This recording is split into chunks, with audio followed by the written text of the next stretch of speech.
Tengan todos ustedes muy buenos días.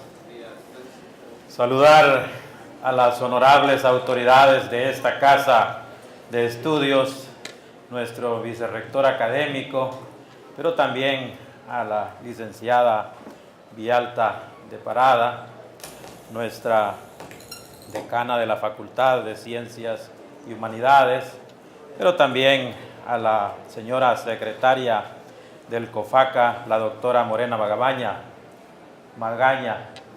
Quiero también saludar y de una manera muy especial a la presidenta del COFACA, a la doctoranda Alda María Cano, que nos honra con su presencia, y a todos ustedes que nos visitan. Créanme que para nuestra universidad, pero también para este país, es un honor tenerles aquí como invitados especiales en este encuentro, digamos, académico, en donde habrá mucho que reflexionar, pero también habrá mucho que compartir.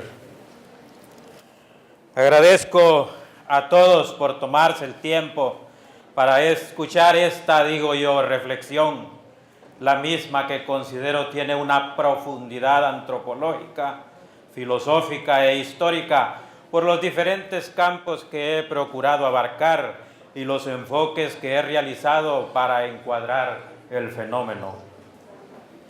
El tema a lo mejor es controversial para algunos, pero considero que independientemente de los conflictos que pueda generar con nuestras creencias filosóficas y convicciones religiosas, pienso debe realizarse cuidadosamente para ver los beneficios que podemos obtener de esta visión filosófica, si es así que se puede llamar.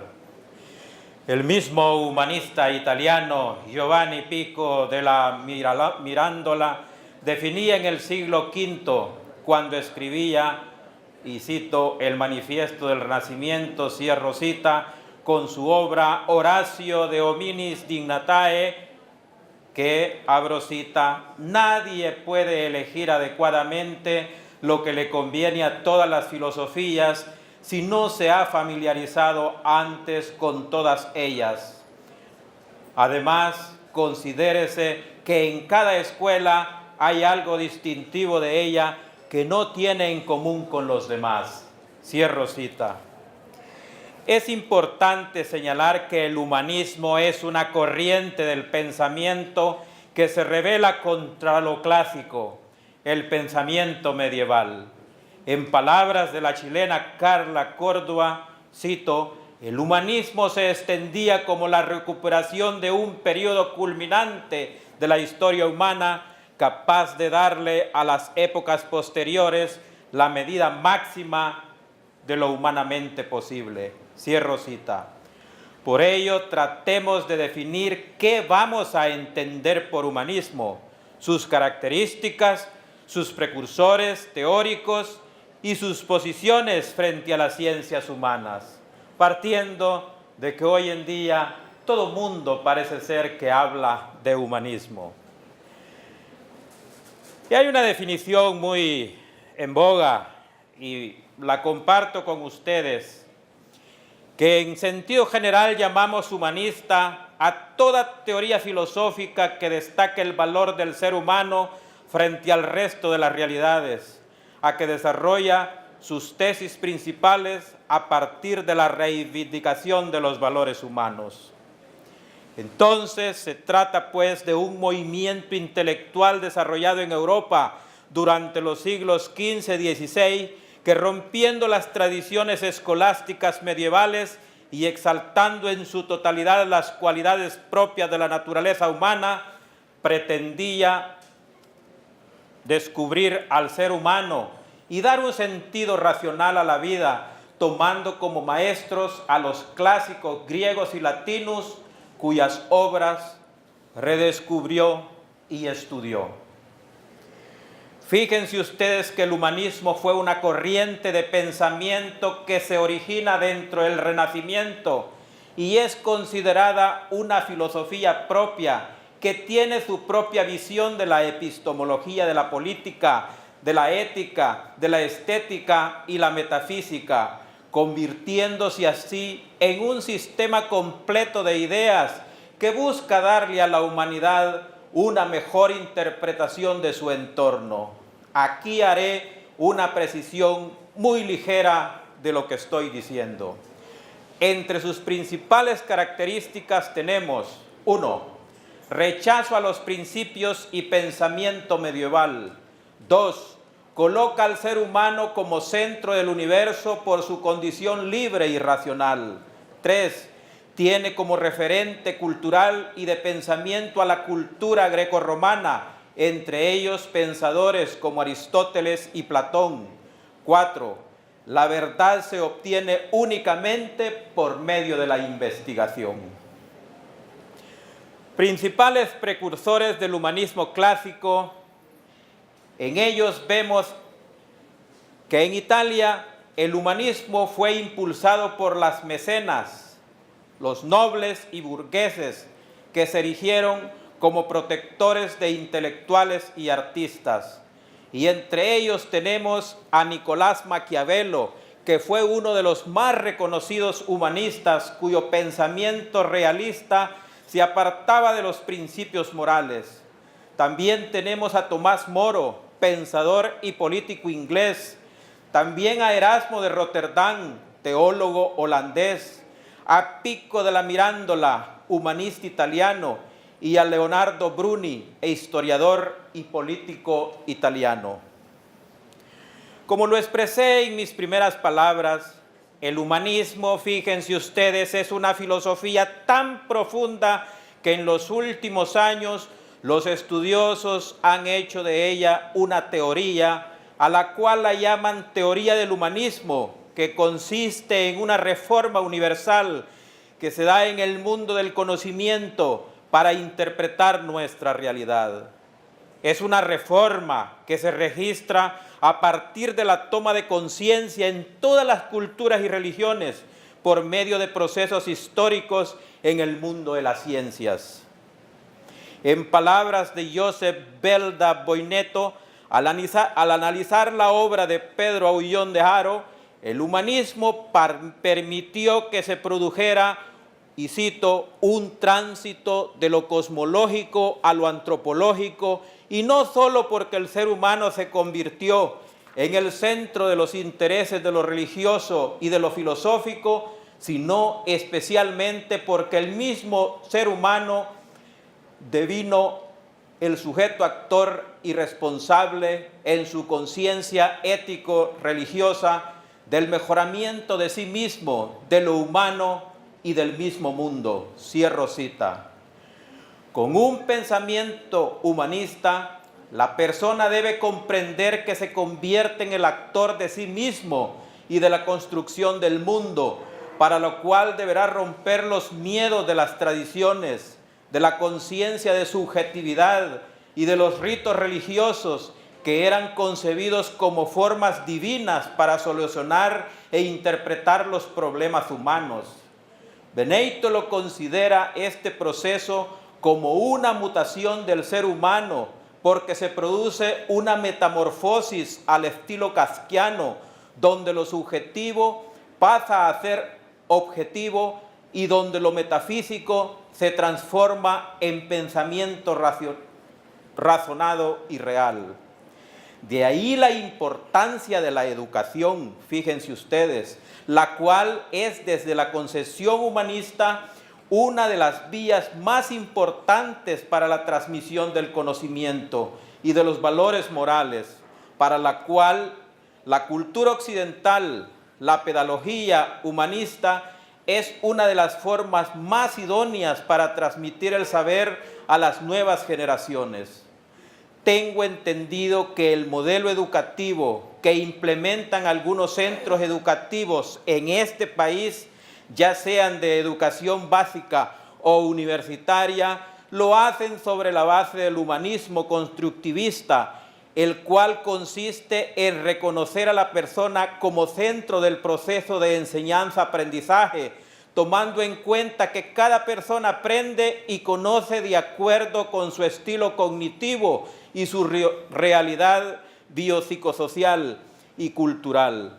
Ahora bien, cuando se habla de constructivista, ellos se están refiriendo a creer que el conocimiento se desarrolla en un ambiente participativo en el que el estudiante es el constructor de su propio aprendizaje y potencia su capacidad creativa a partir de sus experiencias previas y de los nuevos conocimientos desarrollados con el acompañamiento del docente y sus demás compañeros de estudios.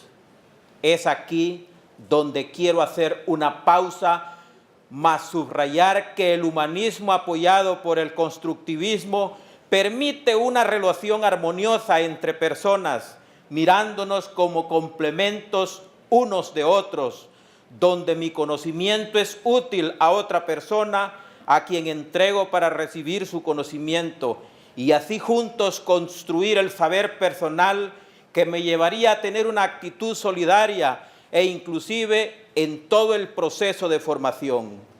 Por ejemplo, debo partir de que quiero ser médico para ayudar a los demás, para curar y buscar minimizar el dolor de la persona humana.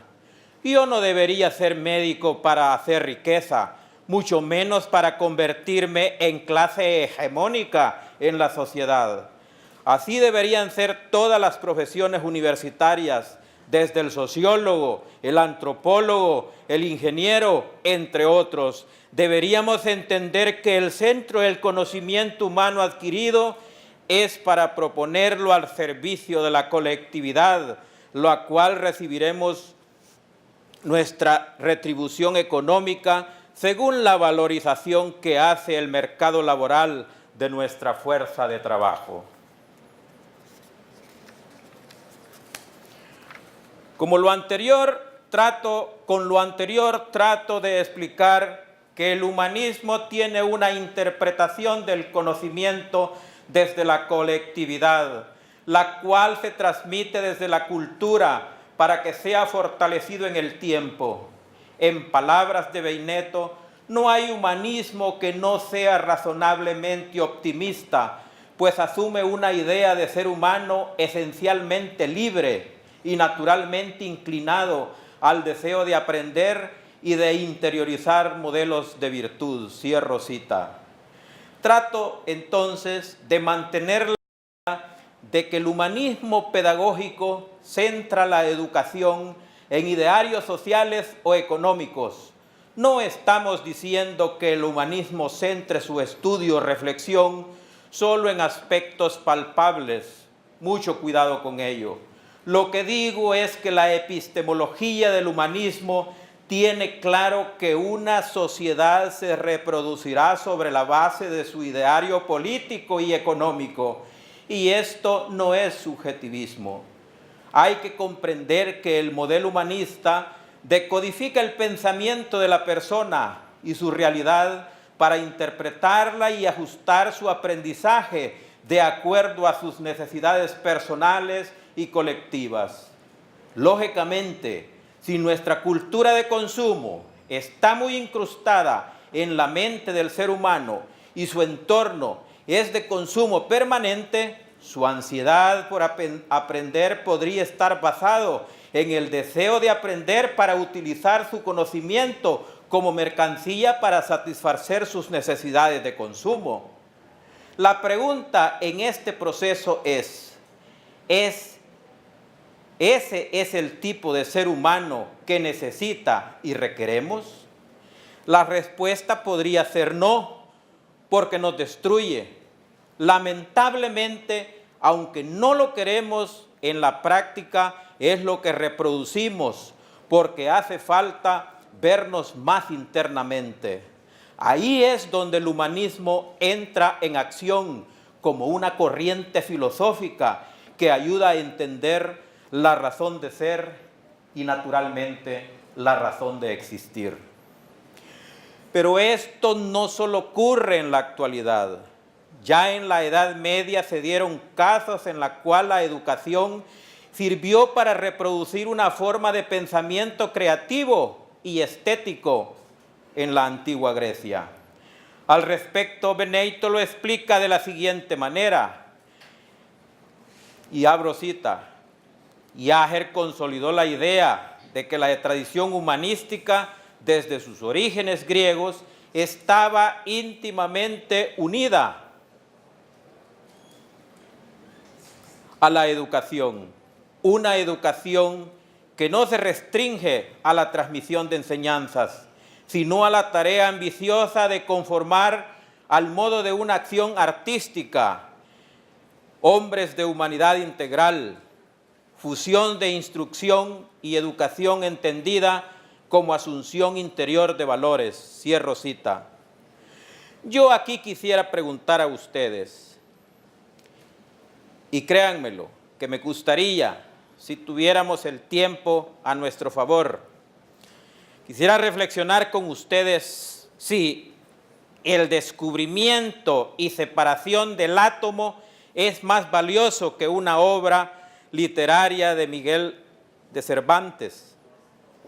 Creo que de las creencias más valiosas está la del Quijote, en donde hay mucha sabiduría, hay mucho humanismo, historia y cuántas cosas uno desea conocer. ¿Por qué digo lo anterior? Pues toda mi exposición, si ustedes se fijan, ha estado centrada en explicar que el ser humano busca destacar los valores, la ética y la razón. Ese es el medio para conocer al ser mismo, por lo que aquí es importante el humano y su creación, que es el producto mismo. Yo pienso que la ciencia es producto del ser humano y debería analizarse desde su concepción humanística. Por ejemplo, ¿por qué Einstein descubrió la teoría de la relatividad? ¿Qué lo motivaba? ¿Cuáles eran sus pensamientos subjetivos que lo llevaron a plantear la hipótesis? Si no tenemos creencias, entonces ya no habrá investigación. Si las personas viven sin ilusiones y sin fe, entonces nos movemos por inercia y por pragmatismo que influyen en nuestra conducta. Lawrence Gould, presidente de la Comisión de Polares de la Academia Norteamericana de Ciencias, citando a Sir Richard Livingstone, dijo en una revista de la UNESCO en 1968 lo siguiente, y abro cita: la Academia ha cometido el error de deslegitimizar creencias y valores que movieron a las sociedades antiguas sin darle nada a cambio. Únicamente hemos sido críticos férreos y opositores científicos, pero no valoramos que el ser humano se mueve por valores, se mueve por ideales y se mueve por pensamientos y aspiraciones. Se estudia grandes pensadores como Aristóteles, pero ¿quién piensa con él como una de las grandes figuras de las ciencias? ¿Quién ha logrado unificar a un pueblo como lo hizo este pensador? ¿Qué ideas han trascendido como las de este metafísico? Añade más adelante: necesitamos más científicos letrados y elocuentes, pero también nos hace falta más literatura de imaginación que interprete nuestra existencia mecanizada en un estilo lo suficientemente noble para que nos llegue y nos inspire. Cierro cita. Lo dicho por este representante de las ciencias,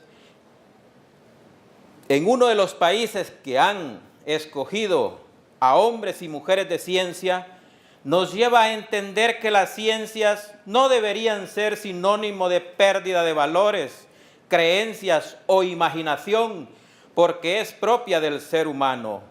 No somos seres inanimados, sin alma o sin pensamiento razonable. Somos eso y mucho más, por lo que las ciencias humanas es lo que deberían fortalecer.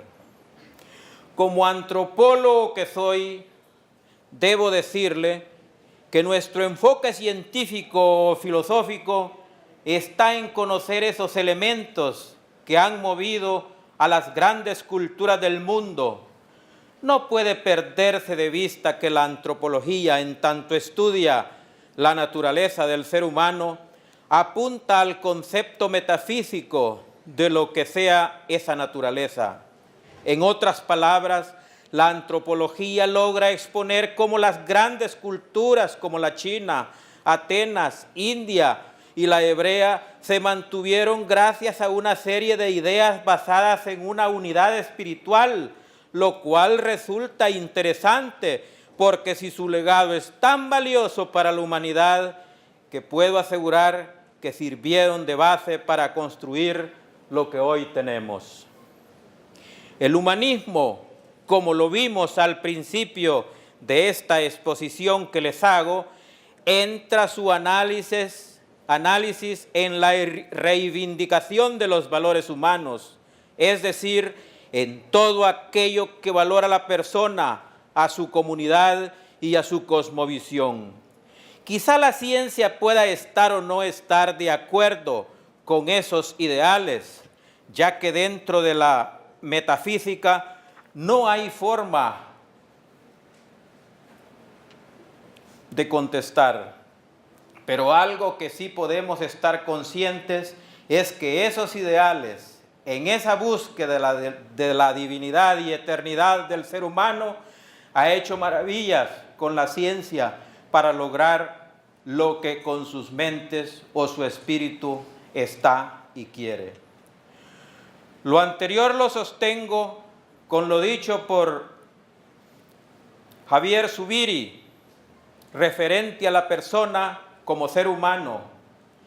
Este filósofo español, fíjense ustedes, afirma que, y abro cita, el hombre quiera o no, lo admite o no, se encuentra fundamentado en la realidad divina, exactamente lo mismo que el resto de las realidades. Dios como realidad absolutamente absoluta es realidad fundamentalmente de toda realidad. Cierro cita. Lo anterior lo dijo Zubiri en relación a su concepción del humanismo cristiano, el cual, abro cita, sin olvidar a Dios, centra su atención en el hombre, en su dignidad, libertad y capacidad para hacerse a sí mismo, para construir su vida en el mundo y para dominar la realidad. Cierro cita. Dios está ahí para él, pero ha de ser el hombre quien decida su propia vida de acuerdo a las capacidades y potencialidades que constituyen su naturaleza específica, dice Zubiri. Lógicamente, esta interpretación puede molestar a aquellas personas que de una u otra consideran que su destino no puede modificarse por estar determinado por Dios mismo. Nada errado como eso. Considero que el destino de un pueblo y de las personas mismas es producto de sus decisiones y de su manera de trabajar por cambiarlo para beneficio o para destrucción de la misma sociedad humana. El egoísmo humano y su hegemonía sobre otros es lo que produce pobreza, es lo que produce violencia y exclusión. Las ansias de dominar a otros son propias del ser humano, no está determinado por la divinidad. No son los dioses quienes nos someten a vivir en luchas permanentes ni a vivir en la ignorancia, pobres o presos de nuestra realidad. Son nuestras decisiones las que nos tienen como somos. Son las capacidades reprimidas las que mantienen en sociedades que nunca logran despegar del subdesarrollo. Son la falta de actitud y creatividad las que nos someten a vivir siempre en las fronteras de las ciencias, el desarrollo científico y la educación. Y si no, solo fíjense ustedes en este país. Aquí cada kilómetro hay 4, 5, 6 iglesias de diferentes denominaciones y es un país, y lo digo con mucho respeto para los visitantes, en donde día a día hay cantidades de crímenes atroces. ¿quiénes deciden el rumbo económico de un país? ¿Quiénes son los que pueden generar oportunidades de trabajo en esta sociedad? ¿Quiénes son los que aportan y buscan recursos para desarrollar a nuestras sociedades? La respuesta, créanmelo, es muy sencilla. Los seres humanos mismos somos los artífices de nuestra propia realidad, de nuestra cultura y de nuestro futuro como sociedad, también como personas. Hay cosas en las cuales no decidimos nosotros. Por ejemplo, no decidimos en el país o familia en la cual nacer. No decidimos el día y hora en la cual nacer o morir. No decidimos si seremos altos, bajos o de color de piel, flacos o gordos. Pero hay cosas en las cuales sí podemos decidir. En el lugar donde vivir y naturalmente en el lugar ese y cómo vivir, si ser profesionales o técnicos, creyentes o agnósticos, buenos o malos, ciudadanos corruptos o honestos, en fin, todas estas áreas pueden estar bajo nuestra decisión de adopción, de adoptarlas y luchar por ellas, o sencillamente considerar que el destino es quien nos manipula como marioneta a su antojo. De ahí la importancia del humanismo, el cual busca potenciar los valores humanos, valores que no parten de la realidad externa, sino de la razón misma generada por un espíritu que busca reivindicarse en una sociedad agobiada por el materialismo y naturalmente agobiada por los antivalores. En el siglo XXI, hoy, considero que la concepción del humanismo debe ser asumido con urgencia, porque es el ser humano quien está destruyendo al mismo ser humano. Debo decirlo, si el humanismo busca crear condiciones para la construcción de una sociedad con valores, esto no debería quedar solo en aspectos teóricos, ya que a la fecha la humanidad está más sumergida en odio de clases, odio de culturas, odio de religiones y hasta odio de ideologías. Estamos en una situación grave como sociedad, donde predomina la muerte como medio para frenar a nuestros oponentes. Y si no, ustedes solo vean lo que sucede todos los días aquí. Como lo mencioné anteriormente, la búsqueda y el ejercicio de valores es uno de los fines que tiene el humanismo. No obstante, la dignidad del ser humano se pierde cada día al ser pisoteada por el mismo ser humano, por las políticas que se impulsan, por las costumbres y odios creados por grupos o sectores de la sociedad. Tenemos que buscar la forma de hacer que el ser humano crea en su potencial, en su capacidad de razonar, crear cosas positivas, transformar su entorno con sus ideas, el arte, la ciencia y cada una de las herramientas hasta hoy inventadas por el ser humano. Pico de la Mirandola, al referirse a la dignidad del ser humano, dijo, y abro cita, Dios te ha creado con el propósito de que tú mismo, como juez supremo y artífice de ti mismo, te dieses la forma y te plasmases en la obra que eliges. Cierro cita. Bajo esa concepción, los hombres y las mujeres de hoy debemos trabajar por mejores condiciones de convivencia, de desarrollo y de formar nuestras identidades culturales, en la cual no nos sintamos avergonzados. Yo sé que muchos salvadoreños aquí y fuera se sienten avergonzados de nuestro país, de su gente y de su cultura, y es natural por el clima de violencia por la cual nos identifican en otras sociedades, por el nivel de agresividad con la que actuamos en el día a día, por la falta de proyección de nuestra creatividad artística, empresarial y social.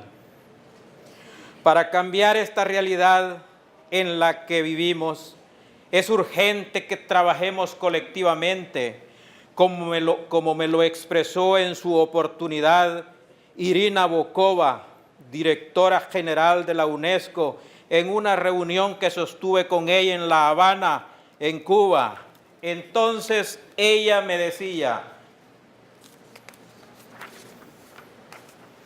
la labor de construcción de sí mismo es una exigencia colectiva y en ella radica la importancia de otros aspectos fundamentales del mensaje humanista, que hace hincapié en la ineludible dimensión colectiva de toda vida humana consumada. Las personas solo pueden realizarse plenamente siendo miembros de su comunidad. Esto nos lleva a pensar que la escuela humanista debería trabajar con más esmero en cultivar los valores de solidaridad, de integración, respeto al pensamiento y a la diversidad colectiva y sobre todo valores de convivencia que rechacen la violencia y el oportunismo como medios para solucionar nuestras diferencias. Si esto lo lográsemos cultivar, estoy seguro que seríamos menos las personas que matan a otros por dinero, por un parqueo, por celos o por otras tantas acciones absurdas que la vida tiene. También podríamos evitar la proliferación de la corrupción en nuestra institucionalidad, el soborno y la falta de ética de nuestros funcionarios. Todo esto es posible si lográsemos unirnos y entender que somos nosotros los que debemos corregir nuestro presente. El médico podría comprender que será médico para servir y aliviar el dolor del ser humano, ya no para servirse del dolor humano, para enriquecerse y dejar de hacerlo ante la falta de dinero. El motorista de buses puede desarrollarse pensando en que su función es para servicio de las personas y no para la destrucción de esas personas. El artista, como promotor del arte y la cultura, debe entender que su rol humanista es valioso porque él es quien acentuará los valores que rigen a la sociedad, a las personas en general. Se trata de ser razonables, de buscar el interior del ser humano para que de él salga lo mejor de sí. Y es ahí donde deben trabajar las iglesias cristianas y cualquier otra religión, en hacer que el espíritu del ser humano sea transformado para que pueda dar lo bueno de él. Cito: no puede haber paz duradera y prosperidad mundial sin la solidaridad intelectual y moral de la humanidad. Cierro cita. Y eso me lo dijo doña Irina Bokova, directora de la UNESCO, y estoy totalmente de acuerdo con ella. Para finalizar, quiero exponer una última reflexión sobre el humanismo en nuestros tiempos. Considero que para que el humanismo sea un camino social para la pacificación, el desarrollo y el crecimiento cultural, es necesario y urgente potenciar el conocimiento en todos los sectores de la vida. No podemos seguir tomando decisiones personales y colectivas sin tener el conocimiento de las cosas, de sus consecuencias y de sus beneficios. Nuestros líderes deben justificar su posición con la profundidad del saber, la intensidad de la reflexión y la previsión de la acción a tomar. Yo sé que los países hacen esfuerzos para potenciar la educación como mecanismo para el desarrollo de los pueblos, pero yo creo que una educación deshumanizada solo genera personas con capacidades para trabajar egoísticamente, pero sin la capacidad de transformar su entorno. Conocimiento no necesariamente es educación, y que quede muy claro, aunque parte del conocimiento se adquiere por el proceso educativo al que se somete el niño, al joven, al adulto. Véalo usted de la siguiente manera. Tenemos universitarios que egresan con poca capacidad de análisis y conocimiento de su entorno. A eso hay que agregar que salen pensando solo en lograr su movilidad social, que es válido naturalmente, pero no lo esencial para nuestro país y nuestro mundo que sea beneficiado. En otras palabras, tenemos miles de profesionales que salen de la universidad con formación para consumir, pero sin compromiso para crear y naturalmente para humanizar. Se necesitan más hombres y más mujeres que razonen y contemplen la vida para reflexionar de ella. Hay que pensar todos los días, hay que reflexionar todos los días. ¿Por qué estoy aquí? ¿Cuál es el sentido de la vida? ¿Cuál es mi razón de ser? En el momento para repensar, es el momento para repensar la educación básica, media y universitaria. Nuestro presente no debe ser solo recibir información para almacenarla en los cerebros y luego abandonarla. Debemos de pensar en proveerles conocimiento para que pueda hacerles reflexionar. Nosotros, los docentes, tenemos una obligación muy seria: motivar y empujar a promover el desarrollo, cambio y valores humanos.